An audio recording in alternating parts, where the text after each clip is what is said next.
এবার জেরুসালেম নির্বাচনের পথে।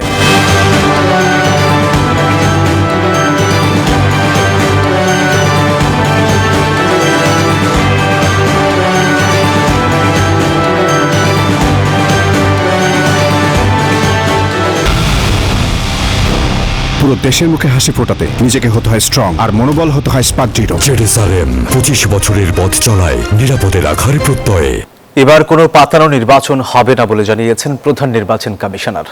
সুষ্ঠু নির্বাচনের জন্য কাউকে রাজপথে নামতে হবে না বলেও জানান তিনি। নির্বাচন কমিশন দলীয়করণের অভিযোগে ডিসিদের রদবদলের সিদ্ধান্ত নিলে সরকার সহায়তা করবে বলে জানান মন্ত্রিপরিষদ সচিব। এদিকে মনোনয়ন পেতে চতুর্থ দিনে আপিলের সংখ্যা 400 ছাড়ায়।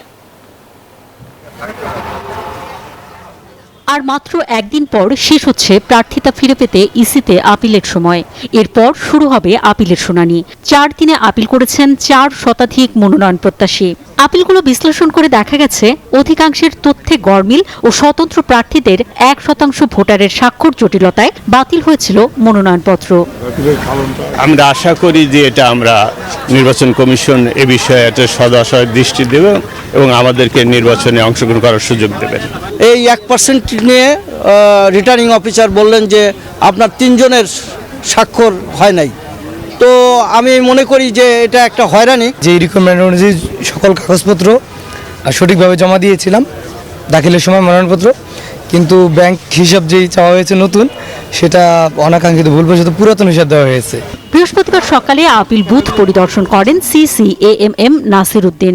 জানান, আগের নির্বাচনের অনিয়মের ক্ষত সারিয়ে এবার একটি গ্রহণযোগ্য ভোট উপহার দেবে ইসি। আপিল যখন আমাদের কাছে আসবে, আমরা আমাদের আইন অনুযায়ী যা করার আমরা কমিশন থেকে সিদ্ধান্ত দেব এবং একদম সম্পূর্ণ রকমভাবে ন্যায় বিচার আমরা করার সর্বোত্তম চেষ্টা আমরা করবো এবং ন্যায় বিচারই হবে ইনশাল্লাহ। আমাদের এখান থেকে কোনো পাতানো নির্বাচন হবে না, রাজপথে নামারও দরকার হবে না। একই দিন বিকালে ইউরোপীয় ইউনিয়নের 4 সদস্যের প্রতিনিধি দল প্রধান নির্বাচন কমিশনারের সাথে সাক্ষাৎ করতে ইসিতে আসে। এর আগেই ইউরোপের প্রভাবশালী জোটটি ঘোষণা দিয়েছে 12 ফেব্রুয়ারির নির্বাচন তারা পর্যবেক্ষণ করবেন। ফেব্রুয়ারি পর্যন্ত পর্যায়ক্রমে 200 পর্যবেক্ষক পাঠাবে ইউরোপীয় ইউনিয়ন। অবাধ, সুষ্ঠু আর নিরপেক্ষ নির্বাচনে ইউরোপীয় ইউনিয়ন সবসময় সহযোগিতা করবে।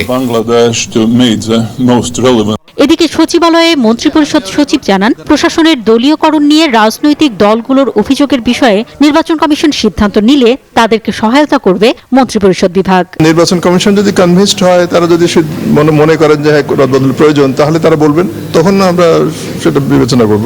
আমরা যদি কোনো বিচ্যুতি দেখতে পাই, তখন আমরা সেভাবে ব্যবস্থা নেব। কিন্তু ঢালাওভাবে তো কিছু না, আমরা সাধারণভাবে মনে করছি যে তারা প্রস্তুত আছেন, যোগ্য আছেন। অন্তরা বিশ্বাস, নিউজ 24, ঢাকা।